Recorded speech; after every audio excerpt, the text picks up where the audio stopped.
Taking a slowpoke like you on a honeymoon wouldn't be any fun, would it? That's why I left you behind. Traveling with Mom is hundreds of times more enjoyable. I was dumbfounded by the words coming from my husband over the phone. I had been looking forward to our honeymoon, but next to him wasn't me, it was his mother. Sorry, dear. Could you just stay home this time? Don't worry, we'll have fun. The cheerful voice of his mother could be heard faintly through the phone. I never imagined he would go on a trip with his mother and leave me at home. Collapsing under the weight of a situation I had never considered. Tears I had been holding back streamed down my cheeks. Along with the sadness, a boiling anger surged up from within. I couldn't forgive him. I was going to make him regret this. I immediately left the house and headed somewhere.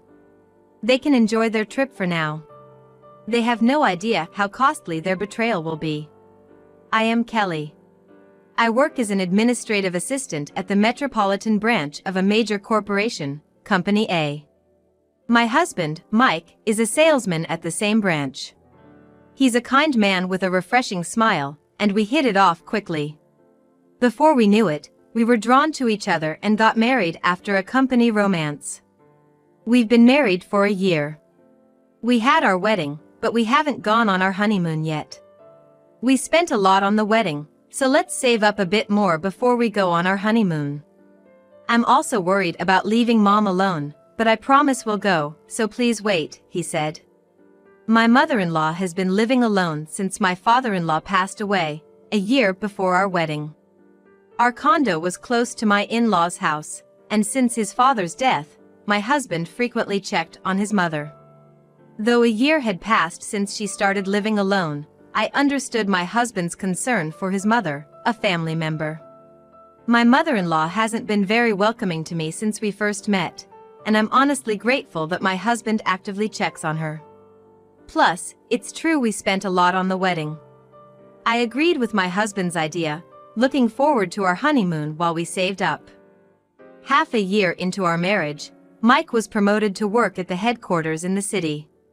That marked the beginning of his increased workload. He would leave early in the morning and come back right before I went to bed.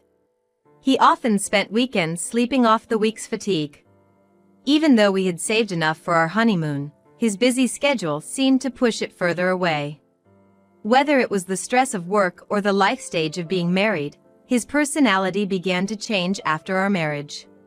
He used to be kind and always smiling, but now his expressions were unchanging, and his attitude towards me was cold. He used to be understanding when I came home late from work, but now he would coldly say, "Why isn't dinner ready?" or "The laundry isn't folded." Mom used to fold it every day.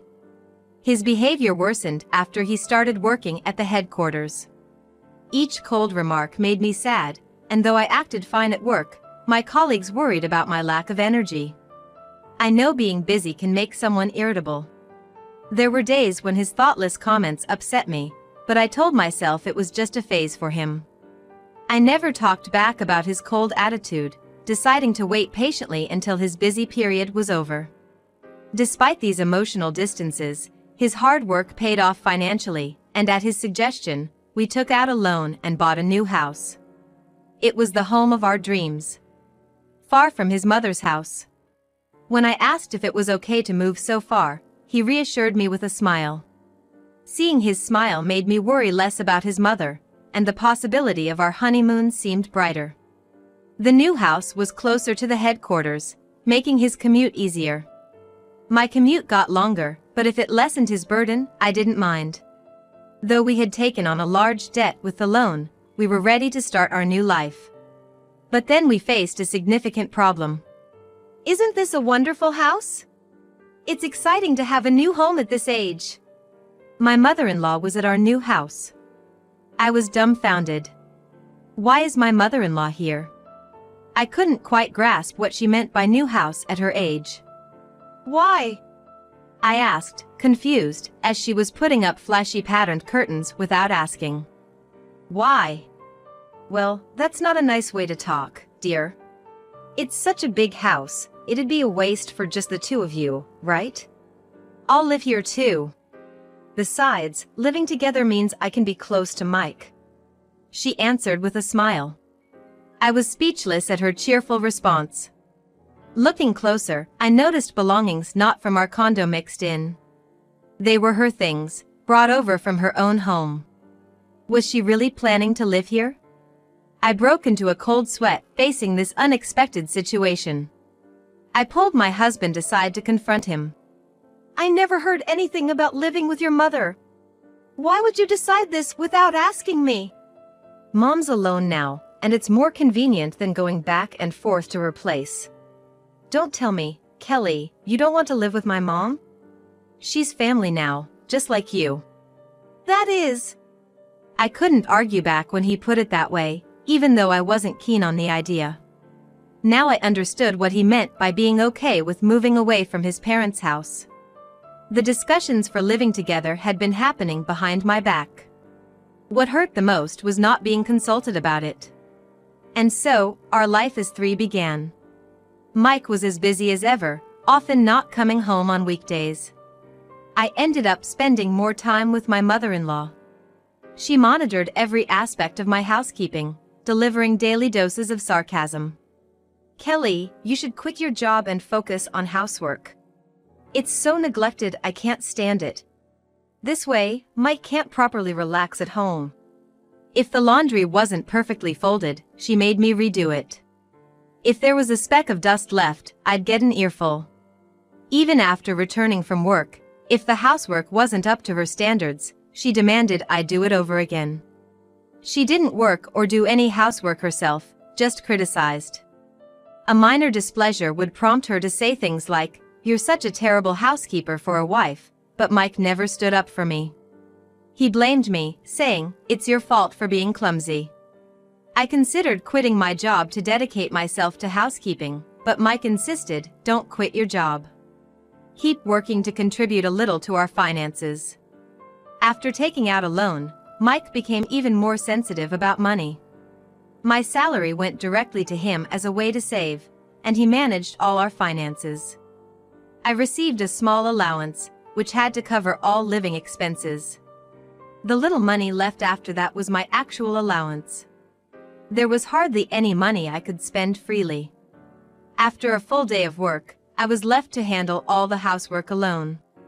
The constant criticism from both my husband and mother-in-law nearly brought me to tears. By the time everything was done, it was late, and I was exhausted. Occasionally, my parents or grandfather, who lived with them, would call.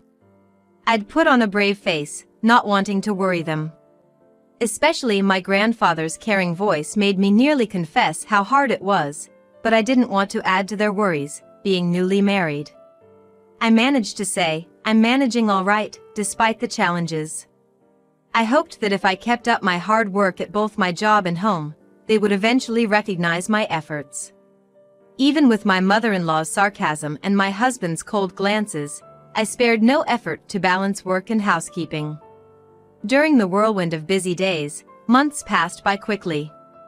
Then, during dinner with the three of us, Mike said, "Let's go on a honeymoon." "Huh?" I was surprised by the sudden mention of a honeymoon. Something I thought I'd never hear from him again. My mother-in-law smiled at me.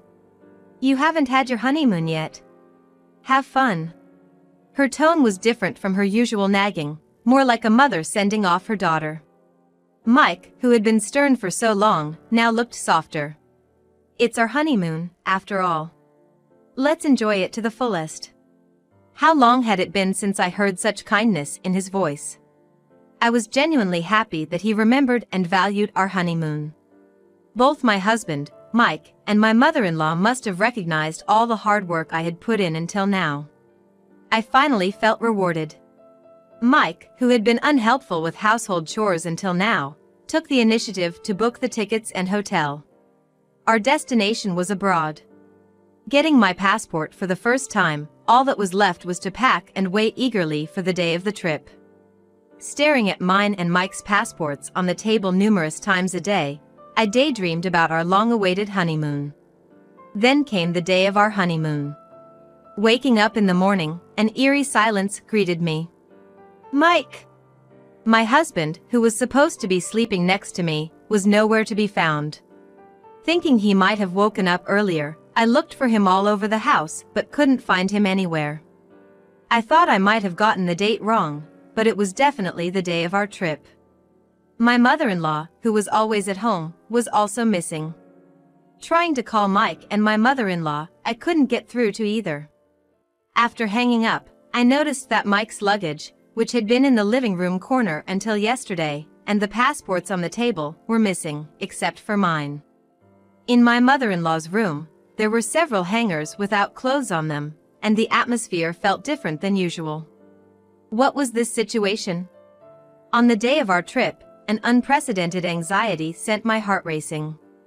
A horrible suspicion crossed my mind. Could they have gone on the trip without me? But I immediately dismissed the thought. It seemed too cruel, even for them. This was our honeymoon we had waited a year for. However, eventually, the flight time passed without any contact from them, leaving me in a confused state for the rest of the day. After repeatedly trying to call them, I finally got through the next day at noon. Finally, you answered. Where are you? I've been so worried. You haven't been answering your phone. I blurted out loudly, overwhelmed, only for Mike to respond with a cheerful voice. Now? We're on an island down south. With Mom. Huh? My mind went blank at Mike's words. The southern island was the planned destination for our honeymoon. And he was there with his mother. My worst fears had been confirmed. Why? It was supposed to be our honeymoon, wasn't it? Go on a honeymoon with you? As if. Taking a slowpoke who can't even do household chores like you wouldn't be any fun. That's why we left you behind. It's hundreds of times more fun with Mom. I was dumbfounded by the words coming from Mike over the phone. He had promised to take me on a honeymoon after our wedding. Was the promise he made to me all a lie? Sorry, dear. Mike was just being honest. I've always wanted to visit this country. You just stay home, okay? Don't worry, we'll have fun. I could hear my mother-in-law laughing through the phone. Overwhelmed by the situation, I couldn't respond, and the call abruptly ended. What was all my effort for? Enduring Mike's cold attitude and my mother-in-law's sarcasm, suppressing my own desires, and doing my best at both housework and my job, only to not even be acknowledged. Was I just a joke to them all along? The tears I had been holding back streamed down my face. A boiling anger welled up from within at this terrible betrayal. Feelings I had kept bottled up seemed to burst forth all at once. I couldn't forgive them. I was going to make sure they regretted this. Immediately grabbing the suitcase I had prepared, I opted for the train instead of a plane and headed back to my parents' house. My grandfather was there, and he welcomed me warmly, surprised by my unusual demeanor and the streaks of tears. I confided everything about my married life and this honeymoon incident. My grandfather listened intently and eventually nodded solemnly. All right. Leave it to me, he declared with determination. The next day, as Mike and my mother-in-law were enjoying the top-tier suite, the hotel manager visited them. I'm terribly sorry for the inconvenience, but due to circumstances at our hotel, the CEO of Company A will be staying, and we need you to vacate this room. Surprised by the sudden request to leave, Mike reacted to the mention of Company A's CEO. Company A is where my husband and I work. Huh? Why would our CEO suddenly? And why would they ask us to leave the room? That's absurd. Yeah, even if he is the CEO, we were here first. It's unacceptable to disrupt us like this. Despite being urged to leave, my husband and mother-in-law refused.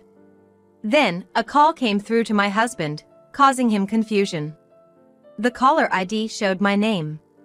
Annoyed, my husband ignored the call several times, but eventually answered due to the persistent ringing. Kelly, don't call me at a time like this. That's why you're such a drag and slowpoke. I've heard all about it from Kelly. Sounds like you've been quite the guest at her home. What? The CEO? My husband's voice shrunk in surprise. Why would the CEO be on Kelly's phone? I'm Kelly's grandfather. Well, her maternal grandfather. You didn't realize, did you? The CEO is Kelly's grandfather. My grandfather was indeed my maternal grandfather. He hadn't been able to attend our wedding due to unavoidable circumstances. And my husband was unaware that my grandfather is the CEO of Company A. The hotel where my husband and mother-in-law were staying has deep ties with Company A, and they were able to book the suite thanks to a priority arrangement with the company. To make up for the inconvenience caused by their ejection, my grandfather offered to cover the hotel's losses out of his own pocket, insisting they vacate the suite. Considering I promoted you based on your work reputation, to think you'd go on a honeymoon without your wife and with your mother instead. What were you thinking? My grandfather roared at my husband, who trembled in fear. I'm terribly sorry. Excuses won't do. Get back here, you fool. My grandfather demanded, unforgiving. My husband had no room to argue. Standing next to my grandfather, I calmly took the phone from him and told my husband clearly. Mike, I intend to divorce you. Divorce? Wait, Kelly. His voice shook with agitation. I hung up without mercy, holding the fully filled out divorce papers in my hand. Meanwhile, my husband and mother-in-law, who had hurriedly taken a flight, were arguing disgracefully on the plane. It's your fault, isn't it? Saying Kelly didn't need to come on the trip. It's all because of you, Mom. Don't blame me. You were the one who agreed with it, Mike. Shut up. Don't talk to me right now. Their quarrel bothered other passengers, and they were admonished by the flight attendants. Blaming each other, they returned home to find my grandfather and me waiting in the new house. Despite their festive attire, their faces had aged significantly in just a few days. Welcome back. Could you sign the divorce papers right away? I showed the green papers to my husband, offering him a pen. He hesitated, making an uncomfortable face, and looked fearfully at my grandfather sitting next to me. I deeply apologize for this trip. You're apologizing to the wrong person first, aren't you, Mike?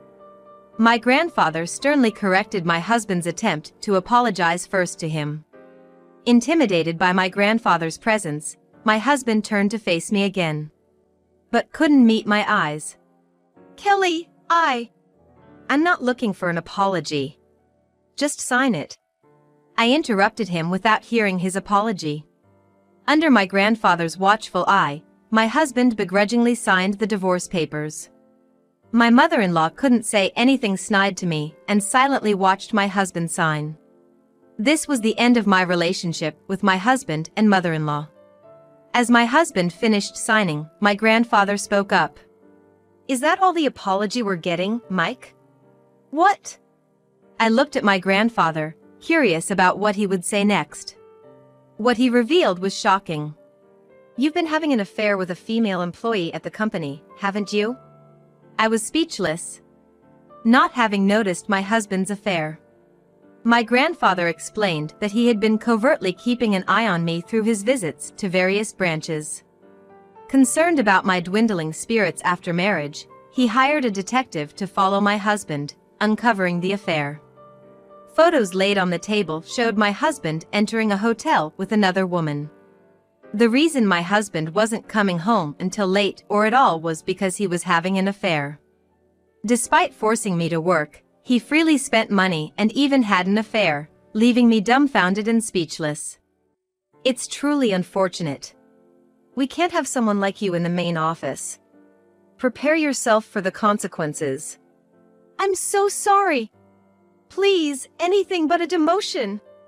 My husband begged. Then, turning to me with tears streaming down his face, he apologized again. Kelly, I'm really sorry. I apologize for everything up to now. Please, say something to the CEO. I did my best at work, didn't I? Mike never acknowledged my efforts, did he? Why should I acknowledge Mike's hard work when he's been unfaithful at the company? If you're so close to your mother that you'd go on a honeymoon with her, why don't you ask her to sort it out? No way! I had no intention of listening to his request now. As my husband was wallowing in despair, my mother-in-law began to apologize. I'm so sorry for what my foolish son has done. He will never do such a thing again, so please don't abandon my son. She begged earnestly. After watching them with a cold gaze, I firmly told my husband and mother-in-law. You were the first to abandon, weren't you? I will not listen to your requests. Please do not involve me in your lives ever again. My mother-in-law turned pale. My grandfather, with a stern look, nodded and stood up from the sofa. Leaving my husband and mother-in-law in the new house, the curtain finally closed on this chapter. Afterward, my husband was demoted to a subsidiary company, placed near a window as a mere figurehead. His salary significantly decreased, making it impossible to properly pay off our new house's mortgage. Rumors of his affair had already spread throughout the subsidiary, and he was treated like an outcast by the employees. Once an elite employee of the headquarters, my husband couldn't fit in at the new workplace due to rumors and his pride, leading to constant arguments with his boss and eventually being forced to resign.